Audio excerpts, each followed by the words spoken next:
लोकशाहीचा बुलंद आवाज, रिपब्लिकन वार्ता महाराष्ट्र। मालेगाव तालुक्यातील सासवहाळ शेतकऱ्यांचे पंचनाम्याकरिता अप्पर जिल्हाधिकाऱ्यांकडे निवेदन।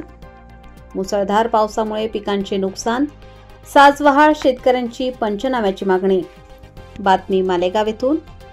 नाशिक जिल्ह्यातील मालेगाव तालुक्याचे सासवहाळ गावातील नागरिक व शेतकऱ्यांनी आपली पिके मुसळधार पावसामुळे नष्ट झाल्याचे निदर्शनास आणून देत अप्पर जिल्हाधिकारी मालेगाव यांना निवेदन दिले आहे।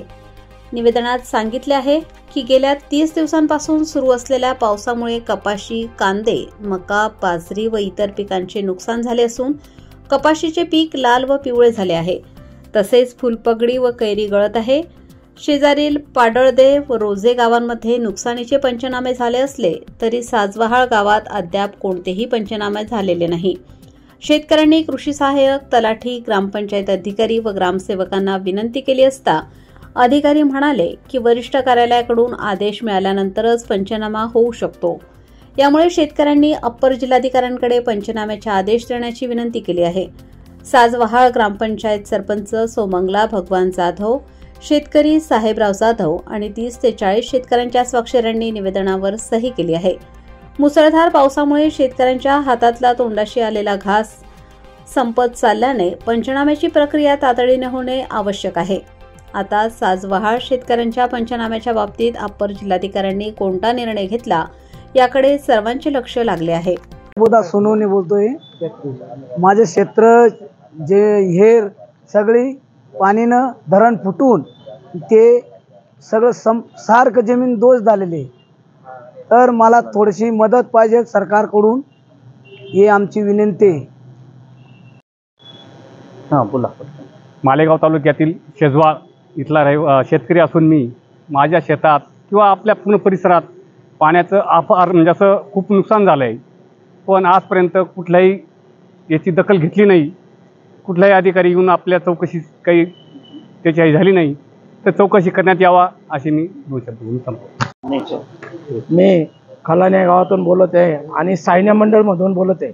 विषय असा आहे, खूप गंभीर आहे, कारण शेतकऱ्याचं म्हणजे आज पूर्ण 100% नुकसान झालेलं आहे। आणि त्याच्यामध्ये जर शासन असं म्हणत असेल की बा सायन्य मंडळ बसत नाही, का बसत नाही, तुम्ही प्रत्यक्ष पाहणी करा।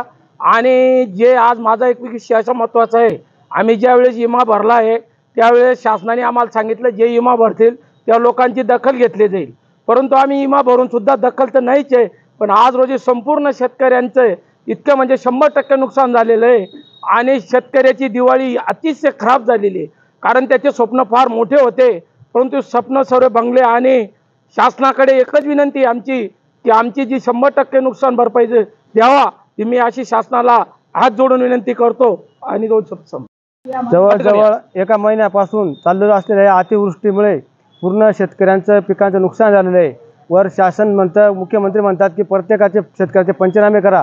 आणि आमच्या सासवहाळ गावातील कृषी सहाय्यक, तलाठी यांना सर्वांना सांगितलं, पण ते म्हणतात की अजून आपल्या झोडगा जो गट आहे त्या गटामध्ये मशीन पाणी एवढं दाखवत नाही, पाणी कमी दाखवत आहे।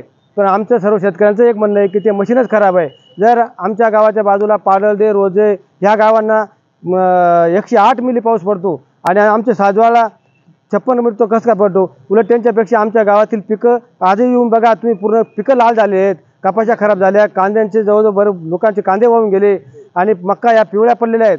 पण हे प्रशासन याच्याकडे लक्ष देत नाही आणि पंचनामे करण्याचा आदेश त्यांना मिळत नाही।